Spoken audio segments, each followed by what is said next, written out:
ನಮಸ್ಕಾರ ಸ್ನೇಹಿತರೆ, ನಮ್ಮ ನಂಬಿಕೆಗೆ ಸ್ವಾಗತ ಸುಸ್ವಾಗತ. ಸ್ನೇಹಿತರೆ, ಇತಿಹಾಸದಲ್ಲಿ ಸಾವಿರಾರು ಜನರ ಜೀವನವನ್ನ ತೆಗೆದುಕೊಂಡ ಒಂದು ದಂತಕಥೆ ಇದೆ.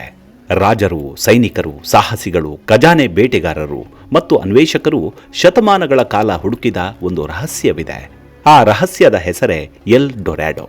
ಒಂದು ನಗರ, ಆದರೆ ಅದು ಸಾಮಾನ್ಯ ನಗರವಲ್ಲ. ಸಂಪೂರ್ಣ ಚಿನ್ನದಿಂದಲೇ ನಿರ್ಮಾಣವಾಗಿರುವ ನಗರವದು. ಬೀದಿಗಳು ಚಿನ್ನದಿಂದ ಕೂಡಿದ್ವು, ಅರಮನೆಗಳು ಚಿನ್ನದಿಂದ ಅಲಂಕರಿಸಲ್ಪಟ್ಟಿದ್ವು, ಸರೋವರಗಳ ತಳದಲ್ಲಿ ಅಮೂಲ್ಯ ಖಜಾನೆಗಳು ಅಡಗಿದ್ವು. ಆ ರಹಸ್ಯಮಯ ನಗರದ ಬಗ್ಗೆ ಕೇಳಿದವರು ಅದನ್ನ ಹುಡುಕಲು ಹೊರಟರು. ಆದರೆ ಅವರಲ್ಲಿ ಕೆಲವರು ಮರಳಿದ್ರು ಬಿಟ್ರೆ ಅನೇಕರು ಕಾಡಿನಲ್ಲೇ ಕಣ್ಮರೆಯಾದ್ರು. ಆದರೆ ಎಲ್ ಡೊರಾಡೋ ನಿಜವಾಗಿಯೂ ಇತ್ತ, ಅಥವಾ ಅದು ಮಾನವನ ದುರಾಸೆಯಿಂದ ಹುಟ್ಟಿದ ದಂತಕಥೆಯ ಅನ್ನೋದೇ ಇಂದಿಗೂ ಬಗೆಹರಿಯದ ನಿಗೂಢಮಯ ರಹಸ್ಯವಾಗಿಯೇ ಉಳಿದುಕೊಂಡಿದೆ.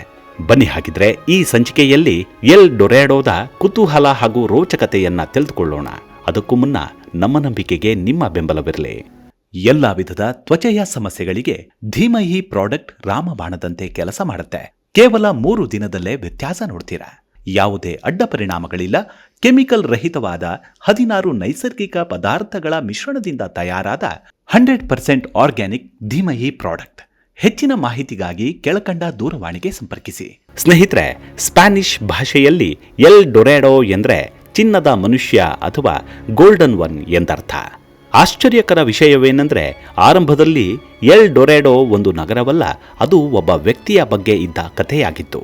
ಈ ಕಥೆಯ ಮೂಲ ದಕ್ಷಿಣ ಅಮೆರಿಕಾದ ಇಂದಿನ ಕೊಲಂಬಿಯಾ ಪ್ರದೇಶದಲ್ಲಿ ವಾಸಿಸುತ್ತಿದ್ದ ಮುಯಿಸ್ಕಾ ಜನಾಂಗದಲ್ಲಿತ್ತು.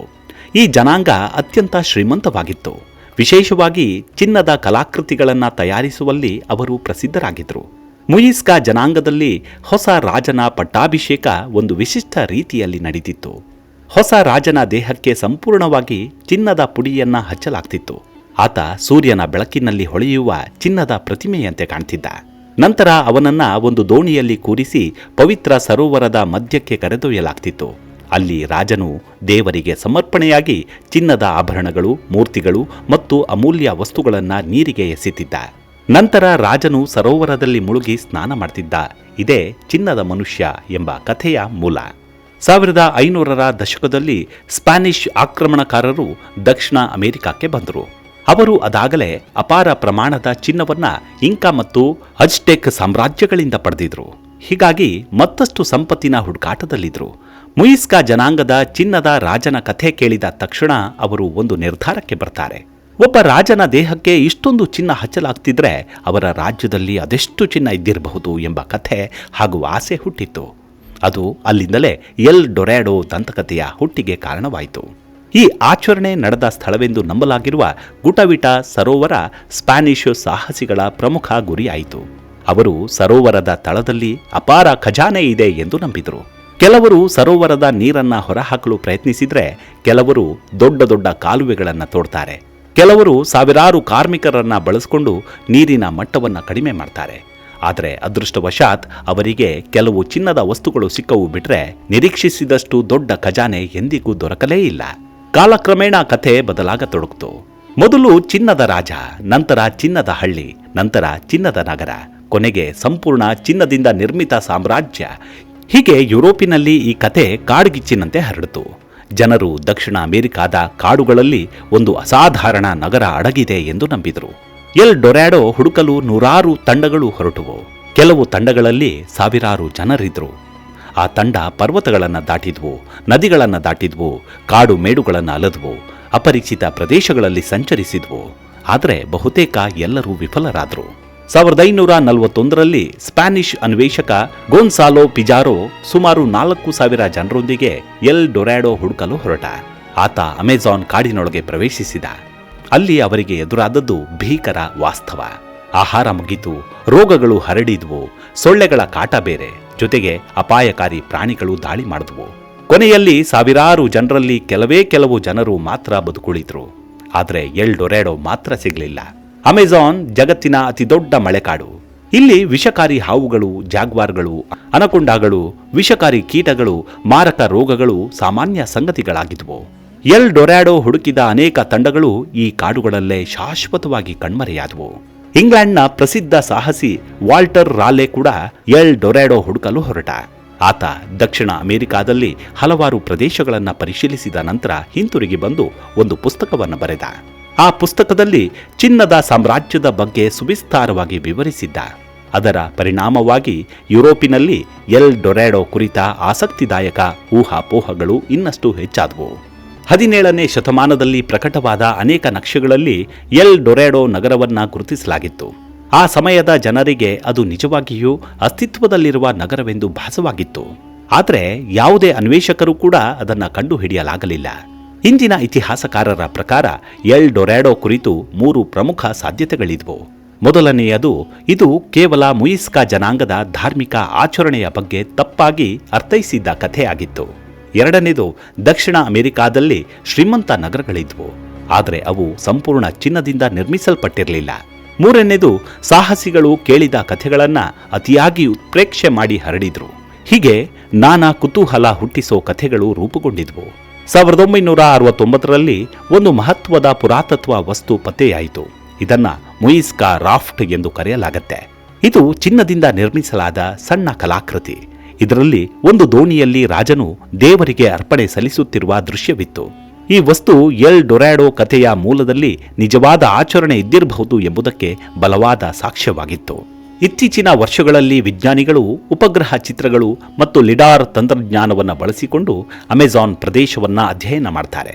ಇದರಲ್ಲಿ ಅನೇಕ ಪ್ರಾಚೀನ ನಾಗರಿಕತೆಗಳ ಅವಶೇಷಗಳು ಪತ್ತೆಯಾಗಿದ್ವು. ದೊಡ್ಡ ದೊಡ್ಡ ನಗರಗಳ ಗುರುತುಗಳು ಸಿಕ್ಕಿದ್ವು.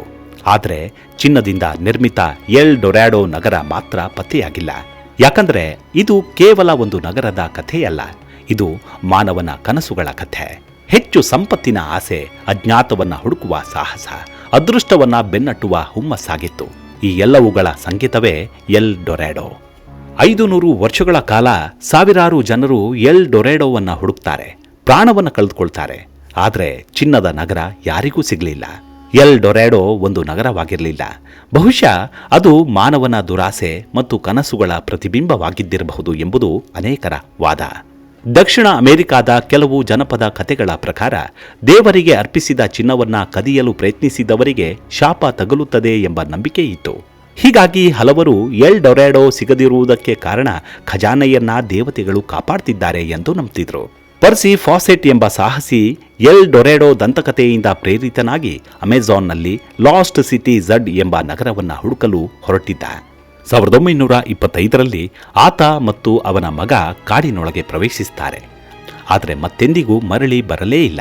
ಅವರು ಏನಾದರೂ ಅನ್ನೋದು ಇಂದಿಗೂ ನಿಗೂಢವೇ. 1969ರಲ್ಲಿ ಕೊಲಂಬಿಯಾದ ಒಂದು ಗುಹೆಯಲ್ಲಿ ಚಿನ್ನದ ಕಲಾಕೃತಿ ಪತ್ತೆಯಾಯಿತು. ಇದನ್ನ ಇಂದು ಮುಯಿಸ್ಕಾ ರಾಫ್ಟ್ ಎಂದು ಕರೀತಾರೆ. ಇದರಲ್ಲಿ ರಾಜ, ದೋಣಿ, ಪೂಜಾರಿಗಳು, ಅರ್ಪಣೆಯ ಆಚರಣೆ ಎಲ್ಲವನ್ನು ಚಿತ್ರಿಸಲಾಗಿತ್ತು. ಇಂದಿಗೂ ಚರ್ಚೆಯಾಗುವ ಪ್ರಶ್ನೆ ಅಂದ್ರೆ ಅಮೆಜಾನ್ ಕಾಡಿನಲ್ಲಿ ಈ ನಗರ ಇದ್ದಿರಬಹುದಾ ಅನ್ನೋದು.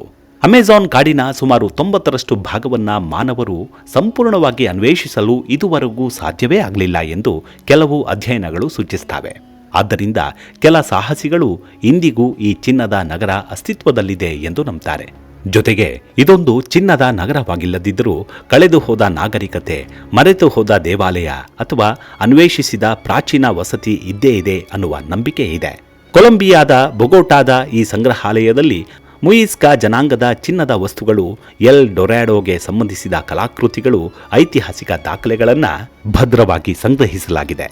ಇತ್ತೀಚಿನ ವರ್ಷಗಳಲ್ಲಿ ಲಿಡಾರ್ ತಂತ್ರಜ್ಞಾನವನ್ನು ಬಳಸಿ ಅಮೆಜಾನ್ ರೈನ್ ಫಾರೆಸ್ಟ್ ಪ್ರದೇಶವನ್ನು ಅಧ್ಯಯನ ಮಾಡಿದಾಗ ಪ್ರಾಚೀನ ನಗರಗಳ ಅವಶೇಷಗಳು, ರಸ್ತೆಗಳ ಜಾಲ, ಕೃಷಿ ವ್ಯವಸ್ಥೆಗಳು, ದೊಡ್ಡ ವಸತಿಗಳು ಪತ್ತೆಯಾಗಿದ್ದವು. ಈ ಸಂಶೋಧನೆಯಿಂದ ಅಮೆಜಾನ್ ಪ್ರದೇಶದಲ್ಲಿ ಈ ಹಿಂದೆ ದೊಡ್ಡ ನಾಗರಿಕತೆಗಳು ಇದುವು ಎಂಬುದು ಖಾತ್ರಿಯಾಗತ್ತೆ. ಆದರೆ ಅವುಗಳಲ್ಲಿ ಯಾವುದನ್ನು ಎಲ್ ಡೊರಾಡೋ ಎಂದು ಗುರುತಿಸಲಾಗಲಿಲ್ಲ. ಆದರೆ ಒಂದು ವಿಷಯವಂತೂ ಖಚಿತ, ಈ ನಗರದ ಬಗ್ಗೆ ಕತೆ ಹುಟ್ಟಿದೆ ಅಂದ್ರೆ ಅದರ ಹಿಂದೆ ಒಂದು ಸತ್ಯವಂತೂ ಅಡಗಿರಲೇಬೇಕು.